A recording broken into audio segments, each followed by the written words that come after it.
e abra em Marcos capítulo 10, versículo 46 em diante. Com toda certeza, meus irmãos, Jesus Cristo, Ele muda a nossa vida. Ele mudou a sua vida, a minha vida, a nossa vida. Ele muda a nossa história. É claro, esta mudança é para melhor, não é para pior. Aquilo, meus irmãos, que Jesus fez com a água transformando em vinho, muito mais Ele faz na vida do homem e da mulher. Transforma a criatura em filho de Deus. Transforma a pessoa numa nova pessoa, segundo a imagem de Jesus Cristo. Marcos capítulo 10, versículo 46 até o 52. Vai falar sobre o cego Bartimeu, né? Jesus encontrou Bartimeu cego e pobre. Claro, imagino que ele só era pobre, mendigo, porque ele tinha essa deficiência.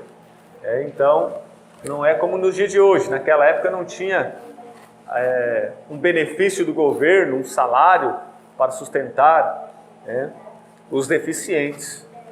Como vai trabalhar deficiente? Não tem como trabalhar quando a pessoa é deficiente. Vai depender da família, ou pelo menos do governo. Mas Jesus vai mudar esta situação. Jesus, meus irmãos, Ele opera para mudar as circunstâncias da vida, as situações. Jesus, Ele está contemplando cada momento da nossa vida, cada passo que nós damos.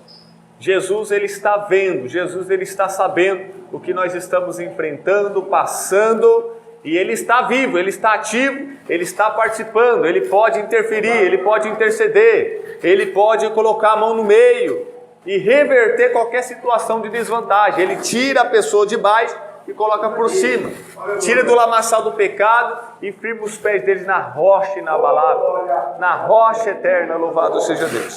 Marcos, Evangelho de Jesus Cristo, segundo escreveu Marcos, João Marcos, que acompanhou o apóstolo Paulo nas viagens missionárias, mas que teve um problema lá no livro de Atos com Paulo, porque em uma das viagens João Marcos ele desistiu por algum motivo, e depois, quando Barnabé estava combinando com Paulo fazer outra viagem, Barnabé falou para chamar o seu primo João Marcos para a viagem, só que Paulo não gostou da ideia. Paulo disse, não vamos chamar João Marcos porque ele já é desertor, ele já tinha falhado uma vez.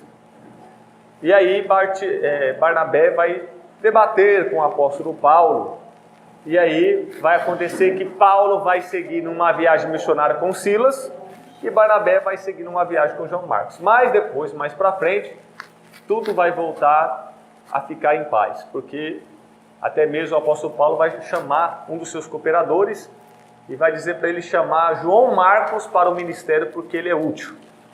Então, graças a Deus, houve desentendimento, mas depois houve a reconciliação, tudo ficou bem. João Marcos não era um dos 12 apóstolos, mas nós consideramos ele como apóstolo porque ele escreveu o Evangelho de Marcos, que traz o seu nome. O que alguns dizem ser o primeiro evangelho que foi escrito, a qual os demais evangelhos até mesmo se basearam neste primeiro evangelho de Marcos. É claro que isso não está na Bíblia, isso é história.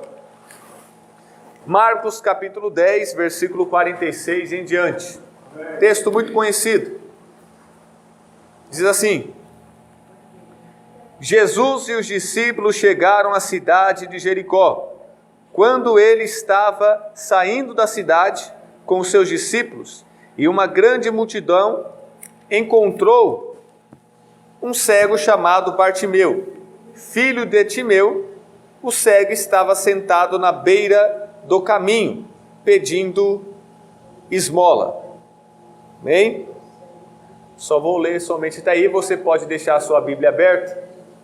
A minha versão é a Nova Tradução Linguagem de hoje. Amém? A maioria de vocês deve ter a Bíblia revista, corrigida ou atualizada, que a maioria das pessoas tem essas versões. Só que a minha versão é mais contemporâneo português mais fácil. Pode se assentar, deixa a Bíblia aberta que nós vamos ler todos esses versículos. Amém? Então aqui nós temos, meus irmãos, Jesus fazendo suas viagens missionárias, fazendo a obra do Pai, fazendo a vontade de Deus, juntamente com seus alunos, com seus discípulos, os apóstolos, sempre o acompanhando o professor, o mestre, para aprender na teoria e também na prática. Jesus ele ensinava tanto na teoria como na prática. E os discípulos conviviam com Jesus. E é claro que ao conviver com Jesus, a cada dia que passa e você está convivendo com Ele, mais parecido você fica com Ele.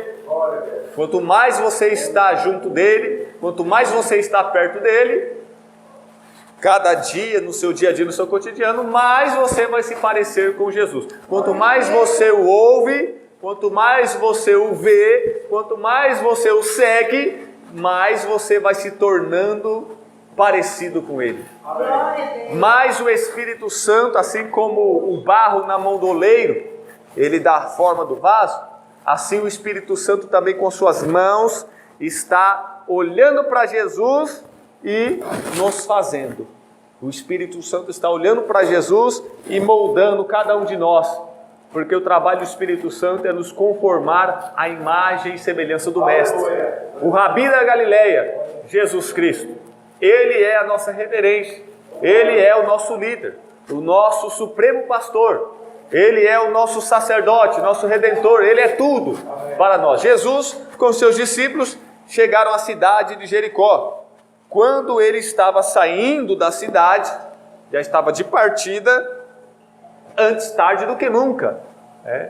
Não foi quando ele chegou, quando ele fez a obra do Pai, mas pelo menos ele pegou ainda a saída de Jesus, antes tarde do que nunca, saindo da cidade com seus discípulos e uma grande multidão. Aonde Jesus está, meus irmãos, ali está a multidão. A multidão. Quando Jesus chegava no lugar, todo mundo perdia a vez. O centro de toda a atenção, toda a audiência e ibope era dada para Jesus. Os outros canais perdiam. E os fariseus ficavam com muita inveja, muito ciúme, porque eles gostavam do público. Eles tinham essa vaidade, queriam ser vistos, ouvidos, queriam ser bajulados, admirados, elogiados, mas quando Jesus chegava, eles desapareciam. Aleluia. Porque Jesus é a luz que brilha mais do que tudo. Louvado seja Deus. Pode exaltar o Senhor Jesus. Ele está aqui, Ele é o maior, Ele é o melhor. Grande Deus. E encontrou um cego chamado Bartimeu, filho de Timeu. O cego estava sentado na beira do caminho, pedindo esmola. Então você imagina Jesus saindo com os discípulos da multidão e ele ali no caminho, no chão, roupa tudo suja, roupa rasgada, cego, e pedindo moedas, pedindo dinheiro. Quando nós estávamos ali na cidade de Aracaju, nós dirigimos a igreja ali durante 3 anos e 3 meses. Ali em Aracaju, meus irmãos, eu já passei em várias cidades, vários estados, mas eu nunca vi lugar para se pedir tanto dinheiro. A cada esquina tem pessoas pedindo dinheiro para você. A cada passo que você dá, tem pessoas mendigando, pedindo dinheiro. E é triste você ver a situação, muitas pessoas doentes, muitas pessoas idosas, muitas pessoas você vê que precisa mesmo, outras não, outras são drogados, são viciados, Imagine este homem chamado Bartimeu, cego, não tinha nenhum benefício do governo, ele não tinha nenhum salário mínimo. A única alternativa, creio que a família, não sei, pelo jeito a família não, ou ele não tinha família, ou a família nem ligava para ele tinha que pedir. Mas aconteceu que Jesus achou ele. Jesus achou Bartimeu, o mendigo. Glória. Jesus achou Bartimeu, o cego. Jesus achou um homem com uma vida miserável desde que nasceu. Jesus encontrou um homem que recebia esmolas mas isso